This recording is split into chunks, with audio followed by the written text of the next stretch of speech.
Hello everyone, welcome to all of you in exam Guru. दोस्तों, इस video में हम लोग एयरफोर्स वाई ग्रुप एग्जाम 2023 के लिए मैथ्स के इंपॉर्टेंट क्वेश्चंस का सॉल्यूशन करने वाले हैं। इस वीडियो में मैं आपको ज्योमेट्री चैप्टर से रिलेटेड अभी तक जितने भी कॉन्सेप्ट एयरफोर्स एग्जाम में पूछे जा चुके हैं उन सभी का सॉल्यूशन करवाऊंगा।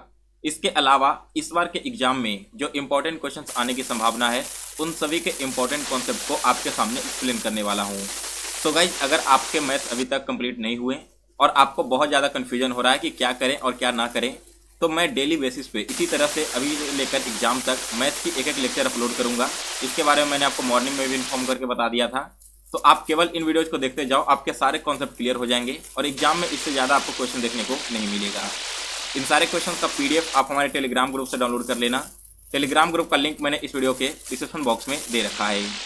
तो चलिए दोस्तों, अब वीडियो स्टार्ट करते हैं और पहला क्वेश्चन देखते हैं। पहला क्वेश्चन क्या कह रहा है कि A park is 10 meter long and 8 meter broad. The length of the longest pole that can be placed in the park is। एक पार्क है जिसकी लंबाई है 10 मीटर और 8 मीटर चौड़ाई है। आपको बताना है कि इस पार्क में सबसे लंबा पोल कितने मीटर का रखा जा सकता है।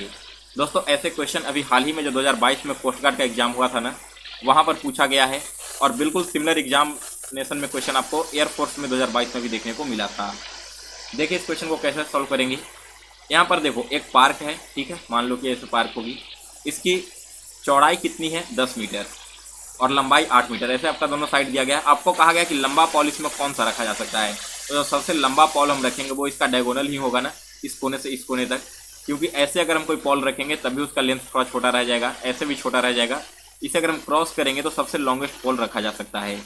दैट मीन्स कि हमें क्या करना है, इस रेक्टेंगल का डायगोनल फाइंड कर लेना है। और दोस्तों, रेक्टेंगल का डायगोनल फाइंड करने के लिए क्या करेंगे, √10 का स्क्वायर प्लस 8 का स्क्वायर क्या हो जाएगा 100 प्लस 64, दैट मीन्स कि 164। और इसे सॉल्व करने के बाद आपका वैल्यू आएगा 12.8 सेंटीमीटर। यानी कि दोस्तों, यहाँ पर जो पॉल रखा जा सकता है सबसे लॉन्गेस्ट, उसका वैल्यू होगा 12.8 सेंटीमीटर का। और देखिए जो 12.8 सेंटीमीटर है ना, आपके लेंथ एंड विड्थ दोनों से आपके क्या है, बड़ा है। तो क्लियर है सभी का क्वेश्चन नंबर 1। चलिए अब आगे बढ़ते हैं सेकंड क्वेश्चन की ओर। दूसरा क्वेश्चन कह रहा है कि भुजा 2√3 इकाई वाले एक समबाहु त्रिभुज ABC के अंदर अंत वृत्त की त्रिज्या 1 सेंटीमीटर है, तो x का मान क्या होगा। The radius of the in circle of an equilateral triangle ABC is side 2√3 centimetre is 1 centimetre, find the value of x। Question आपने पढ़ लिया। यहाँ पर कहा गया कि एक रेक्टेंगल है, ट्रायंगल है यहाँ पर, और इस ट्रायंगल का वैल्यू है ABC। इक्विलेटरल ट्रायंगल है, यानी कि इसके तीनों जो साइड्स है ना, ये तीनों साइड्स ये आपके इसमें क्या होंगे, इक्वल हो जाएंगे। इसमें एक इन सर्कल है। इन सर्कल कहने का मतलब है दोस्तों कि एक ऐसा सर्कल जो इसके अंदर हो और इसके तीनों साइड को टच कर रहा हो। तो ये आपका इन सर्कल हो गया, ठीक है। अब कहा गया है कि यहाँ पर इसका जो साइड है ना 2√3 सेंटीमीटर का है, यानी कि ये भी 2√3 सेंटीमीटर होगा, ये भी 2√3 सेंटीमीटर होगा, ये भी 2√3 सेंटीमीटर होगा। हमें कहा गया कि इसका जो रेडियस है सर्कल का, दैट मीन्स रेडियस क्या हो गया, ये हो गया ना 1 सेंटीमीटर है। तो इस x का मान क्या होगा। दोस्तों, जब भी इस तरह के इन सर्कल बने हों इक्विलेटरल ट्रायंगल के अंदर, तो रेडियस ऑफ इन सर्कल निकालने का एक फॉर्मूला होता है। इस फॉर्मूले को आप लोग नोट डाउन कर लो। फॉर्मूला क्या होता है, a/2√3, जहाँ पर a क्या होता है, a आपका इक्विलेटरल ट्रायंगल का साइड है। तो इक्विलेटरल ट्रायंगल का साइड हमें क्या दिया गया है, 2√3 सेंटीमीटर। दैट मीन्स कि हम ऊपर लिखेंगे 2√3 और डिवाइड किससे करना था हमें, 2√3 से। कैंसिल करोगे तो यहाँ पर इन सर्कल का रेडियस निकल कर आ जाएगा 1 सेंटीमीटर। इस क्वेश्चन का करेक्ट आंसर क्या होगा, 1 सेंटीमीटर होगा। यह क्वेश्चन दोस्तों 2019 में एयरफोर्स एग्जाम में पूछा गया था।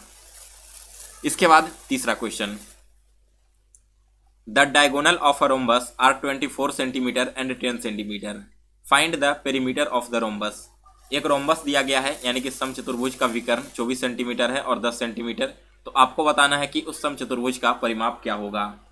मान लो ये आपका एक क्या है, रोम्बस है, ठीक है। इसका क्या दिया गया है, डायगोनल। दैट मीन्स कि एक डायगोनल आपका क्या हो जाएगा 24 और दूसरा जो डायगोनल आपका हो जाएगा वो 10 सेंटीमीटर का हो जाएगा।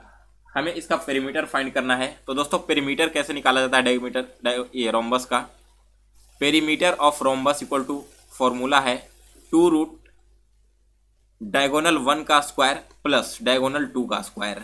दैट मीन्स कि यहाँ पर आपका 2 हो जाएगा। अंडर रूट में d1 क्या है हमारा 24 है ना, तो हम यहाँ पर कर देंगे 24 का स्क्वायर प्लस d2 हमारा हो गया 10, दैट मीन्स कि 10 का स्क्वायर। तो यहाँ पर हो जाएगा 2 इंटू 24 का स्क्वायर हो जाएगा आपका 576 और 10 का स्क्वायर हो जाएगा 100। दैट मीन्स कि आपका हो जाएगा दोस्तों 2 रूट 676। 676 किसका रूट है? ये आपका 26 का है। दैट मीन्स कि 2 इंटू 26 52 सेंटीमीटर दोस्तों यहाँ पर इसका पेरीमीटर हो जाएगा। क्लियर है सभी को यहाँ तक? चलिए आगे बढ़ते हैं। अगला क्वेश्चन देखिए क्या कह रहा है कि a circular wire of radius 42 centimetre is went in the form of a rectangle whose sides are in the ratio 6:5. The smaller side of the rectangle is। इस तरह के क्वेश्चन आपके एयरफोर्स एग्जाम में हमेशा से पूछे जाते रहे हैं। क्वेश्चन में क्या कहा गया कि 42 सेंटीमीटर त्रिज्या का एक वृत्ताकार तार है और एक आयत के रूप में जोड़ दिया जाता है जिसका भुजाएं 6:5 में है। तो आयत की सबसे छोटी भुजा क्या होगी? एक सर्कुलर वायर था, ऐसे 42 सेंटीमीटर इसका रेडियस है। इसी वायर को अब एक रेक्टेंगल बना दिया जाता है जिसका आपका जो साइड है वो 6:5 है। तो आपको सबसे छोटा वाला साइड निकाल कर बताना है। यहाँ पर दोस्तों जब भी यहाँ पर इस वायर को रेक्टेंगल में कन्वर्ट किया गया तो एक बात बताइए, जो पेरीमीटर सर्कल का होगा वही पेरीमीटर आपका रेक्टेंगल का होगा ना, क्योंकि वायर तो वही यूज किया जा रहा है, कोई नया वायर वहाँ पर ऐड नहीं किया जा रहा। दैट मीन्स कि हम क्या कर सकते हैं कि perimeter of circle equal to perimeter of rectangle, that is 2 into 22/7 into क्या हो जाएगा यहाँ पर 42। पेरीमीटर ऑफ सर्कल यही होता है ना 2 पाई आर, जिसमें से पाई का वैल्यू 22/7 और आर का वैल्यू हमें यहाँ पर दिया गया है 42 सेंटीमीटर। ये किसके बराबर हो जाएगा? ये हो जाएगा आपका रेक्टेंगल के पेरीमीटर के बराबर, और रेक्टेंगल का पेरीमीटर होता है 2 इंटू लेंथ प्लस विड्थ। तो यहाँ पर मान लो कि हमारा लेंथ है 6x और विड्थ हमारा 5x हो गया। तो क्या हो जाएगा 6x प्लस 5x। इसे कैंसिल करोगे तो 7 से 6 बार में कटेगा, 2 गुना 22 44 और 44 गुना 6 अगर आप यहाँ पर से निकालोगे तो यह निकल कर आएगा दोस्तों 264 इक्वल टू क्या हो जाएगा 6x plus 5x 11x, 11x into 2 22x। तो यहाँ से x का वैल्यू हो जाएगा दोस्तों 264 बटा 22 से कटोगे तो यह कितने बार में कटेगा? ये आपका कट जाएगा 12 बार में। x का वैल्यू 12 आ गया, हमें बताना है सबसे छोटा साइड। तो देखिए हमारा दो साइड है 6x और 5x, सबसे छोटा साइड क्या हो जाएगा 5x। दैट मीन्स कि 5 इंटू 12 तो आपका 60 सेंटीमीटर। अगर बड़ा साइड का था तो बड़ा हमारा 6x था, 6 इंटू 12 करते हैं 72 सेंटीमीटर। तो इस तरह से दोस्तों आप इसके साइड को फाइंड कर सकते थे। वही अगर यहाँ पर इसका एरिया निकालने के लिए कहा जाता तो आपने साइड निकाल लिया था, साइड निकालने के बाद आप इसका एरिया भी फाइंड कर पाते। आगे बढ़ते हैं, लेकिन उससे पहले दोस्तों आप सभी के लिए एक छोटी सी इन्फॉर्मेशन है। दोस्तों यहाँ पर अभी कंबाइंड ऑफर चल रहा है जिसके तहत आपको air force Y group and SSC GD का कंप्लीट जीके का ई बुक एक ही दाम में दिया जा रहा है।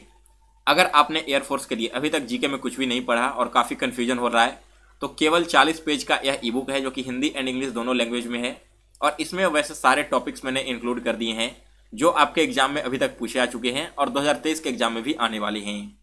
अगर आपने अभी तक कुछ नहीं पढ़ा तो एक बार इस ई बुक को पढ़ लो, आपके सारे डाउट्स एंड जितने भी कॉन्सेप्ट्स हैं वो सारे क्लियर हो जाएंगे। एग्जाम में आपको कहीं से भी और कुछ पढ़कर जाने की जरूरत नहीं पड़ेगी। इसे परचेज करने के लिए आप मुझे व्हाट्सएप पर मैसेज कर सकते हो 9430042848। यहाँ पर पेमेंट करके स्क्रीनशॉट भेजना तो मैं आप सभी के साथ ई बुक शेयर कर दूंगा, या फिर मैंने इंस्टा मोजो का लिंक दे रखा है डिस्क्रिप्शन बॉक्स में, उस पर आप डायरेक्ट परचेज कर लो, आपके ईमेल आईडी पर ई बुक शेयर कर दिया जाएगा। चलिए आगे बढ़ते हैं अगले क्वेश्चन की ओर। नेक्स्ट क्वेश्चन कह रहा है दोस्तों कि a semi circular shaped window has a diameter of 63 centimetre, its perimeter is equals to, यानी कि एक अर्धवृत्ताकार खिड़की का व्यास 63 सेंटीमीटर है, इसकी परिधि किसके बराबर होगी? तो देखिए सबसे पहले हमें निकालना क्या है सेमी सर्कुलर विंडो का। तो दोस्तों सेमी सर्कुलर जो विंडो होता है ना, इसका एरिया क्या होता है, सॉरी यहाँ पर हमें पेरीमीटर निकालना है ना, तो perimeter of semi circle equal to होता है पाई आर प्लस 2r। अब यहाँ पर बताओ, यहाँ पर भी r है, ये भी r है, तो r को हम कॉमन ले लेंगे तो अंदर क्या बच जाएगा पाई प्लस 2 केवल बच जाएगा।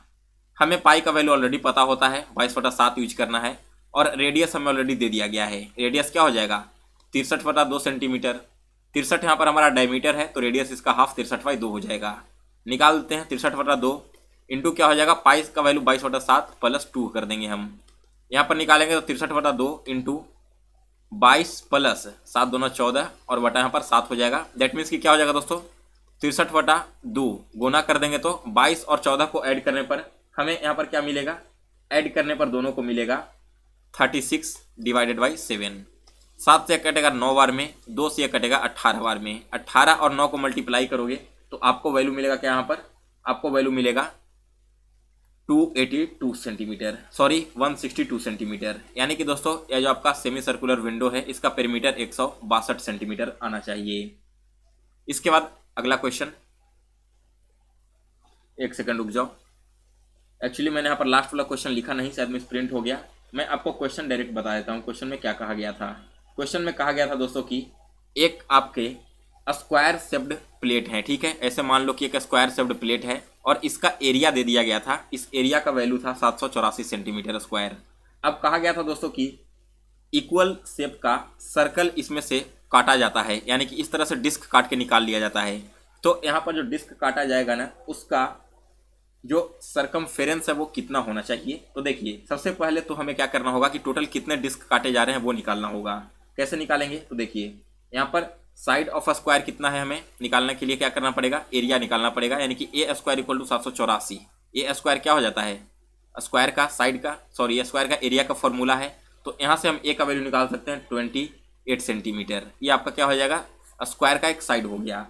अब बताइए कि अगर इसका एक साइड 28 सेंटीमीटर है तो दोस्तों यहाँ पर जो सर्कल काटा जाएगा ना, इसका 1/4 में काटा जाएगा रेडियस का। दैट मीन्स कि जो यहाँ पर रेडियस होगा हर एक सर्कल का वो आपका 7 सेंटीमीटर का हो जाएगा। हमसे क्वेश्चन में कहा गया है कि आप इसका सर्कमफेरेंस निकालिए जो आपका सर्कुलर डिस्क काटा गया है। तो सर्कमफेरेंस होता है 2πr, यानी कि 2 गुना 22/7 और r हमारा 7 सेंटीमीटर हो गया। 7 से 7 कैंसिल हो जाएगा, यानी कि यहाँ पर 244 सेंटीमीटर इसका सर्कमफेरेंस हो जाएगा। ऐसे क्वेश्चन भी दोस्तों आपके एयरफोर्स एग्जाम में हमेशा से पूछे जाते रहे हैं, तो आप एक बार इस कॉन्सेप्ट को अच्छे से समझ लो। सो गाइज इस वीडियो में फिलहाल इतना ही। कल मैं फिर से मैथ्स के एक और लेक्चर अपलोड करूंगा जिसमें आपको ज्योमेट्री के और भी 5-7 इंपॉर्टेंट कॉन्सेप्ट बचे हुए रह गए वो करवाऊंगा। इसके अलावा मेंसुरेशन के क्वेश्चंस करवाने वाला हूं।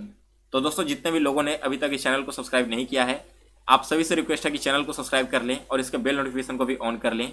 मिलते हैं दोस्तों फिर से एक नए वीडियो में, तब तक के लिए जय हिंद, जय भारत।